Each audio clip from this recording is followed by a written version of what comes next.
DElEd science का question देखेंगे। करा है इंडोस्कोर्पी किस विधि से होता है? तो इंडोस्कोर्पी जो होता है वो पूर्ण आंतरिक परावर्तन से होता है, तो सी नंबर हमारा ऑप्शन सही होगा। ये पूर्ण आंतरिक परावर्तन क्या है?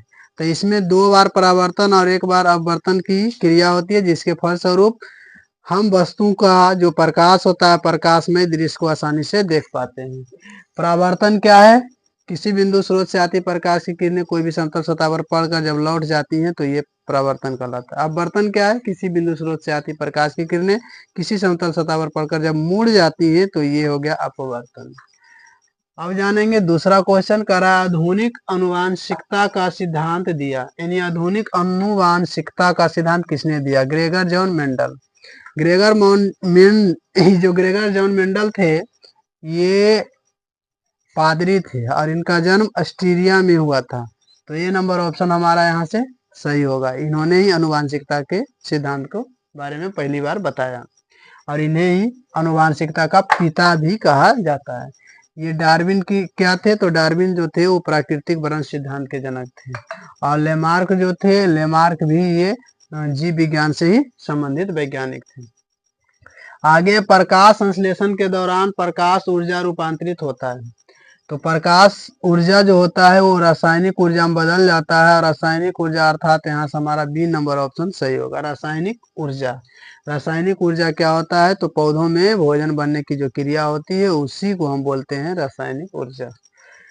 आगे है कॉपर सल्फेट का जलीय घोल प्राकृतिक में अम्लीय होता है क्योंकि लवण जल में होते हैं। क्या होते हैं? तो यहाँ पर होते हैं हाइड्रोलाइसिस, यानी हाइड्रोजन उपस्थित होता है, तो सी नंबर ऑप्शन हमारा सही होगा।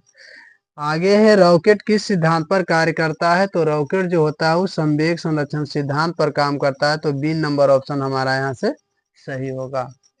ऊर्जा संरक्षण का नियम क्या है? तो ऊर्जा संरक्षण का नियम है कि दुनिया में ना तो हम पदार्थ को बना सकते हैं, यानी ना तो ऊर्जा को हम बना सकते हैं, निर्माण कर सकते हैं, ना ही विनाश कर सकते हैं।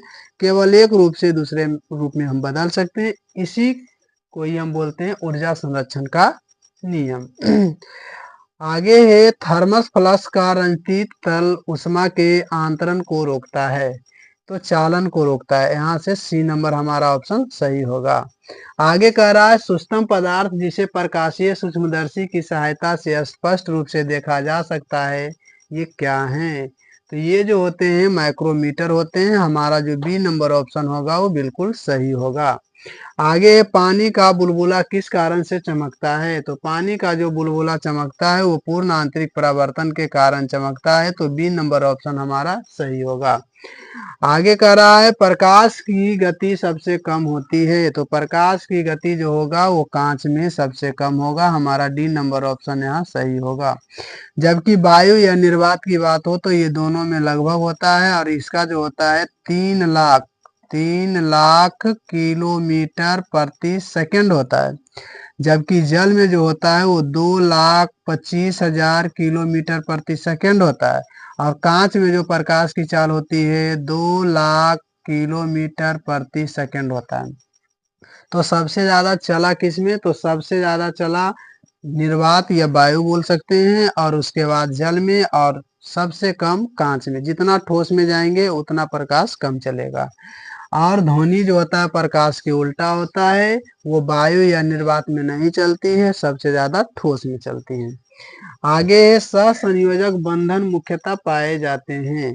सहसंयोजक बंधन का अर्थ होता है एक दूसरे को आदान प्रदान करना, तो यहाँ से सहसंयोजक बंधन का जो निर्माण होगा कार्बनिक यौगिक में होगा। सी नंबर ऑप्शन हमारा यहाँ से सही होगा। आगे कह रहा है कौन बर्नौली के सिद्धांत पर कार्य करता है? बर्नौली परिमेय ये द्रव्य की परिमेयता से संबंधित है, तो ब्रुनसेंस बर्नर के द्वारा हम इसका प्रयोग को हम दिखा सकते हैं। बी नंबर ऑप्शन यहाँ से हमारा सही होगा। आगे है कौन सी अधातु है जो कमरे के तापमान पर द्रव अवस्था में होती है? अधातु का बात है तो ब्रोमीन हमारा यहाँ से ऑप्शन सही होगा। डी नंबर ऑप्शन यहाँ से सही होगा। जबकि यदि धातु की बात हो तो धातु में आ जाएगा पारा। पारा जो होता है धातु होते हुए भी द्रव्य अवस्था में है। अगला है धातुओं को भूपर्पटी में एल्युमिनियम के पश्चात उनकी प्रचुरता के सापेक्ष अवरोही क्रम में व्यवस्थित कीजिए। अवरोही क्रम का अर्थ होता है सबसे बड़ा, उसके बाद छोटा, उसके बाद छोटा, उसके बाद छोटा। तो एल्युमिनियम पहला नंबर पर है। एल्युमिनियम के बाद जो आता है वो आता है आयरन। आयरन बोले तो लोहा। लोहा के बाद जो आता है वो आता है कैल्शियम। कैल्शियम के बाद आता है सोडियम और सोडियम के बाद आता है मैग्नीशियम। तो इस क्रम में हम सजाते हैं। तो कहा एल्युमिनियम को छोड़कर तो पहला नंबर पर ये आएगा, दूसरा, तीसरा, चौथा। यानी हमारा यहाँ जो ऑप्शन नंबर है ये हो गया हमारा बी नंबर ऑप्शन सही होगा।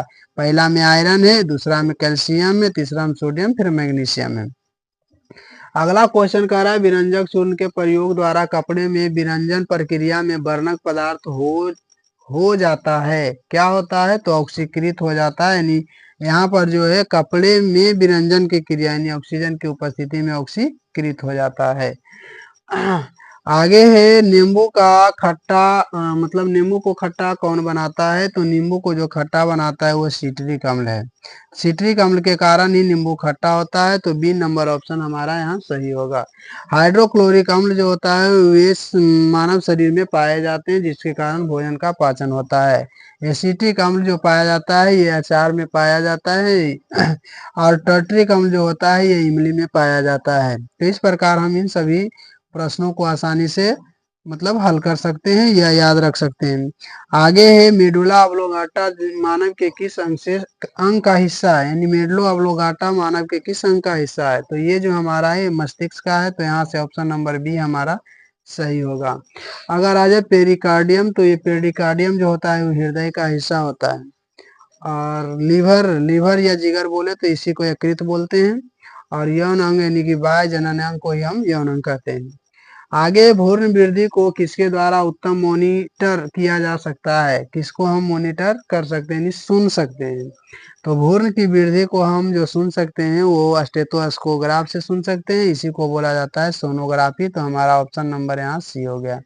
1 महीना के बाद हम माँ के गर्भ में जो संतान पल रहे हैं उनकी उनकी मतलब हृदय की गति को हम आसानी से सुन सकते हैं स्टेथोस्कोग्राफ से, जिसको हम बोलते हैं सोनोग्राफी या हम उसको बोलते हैं आला।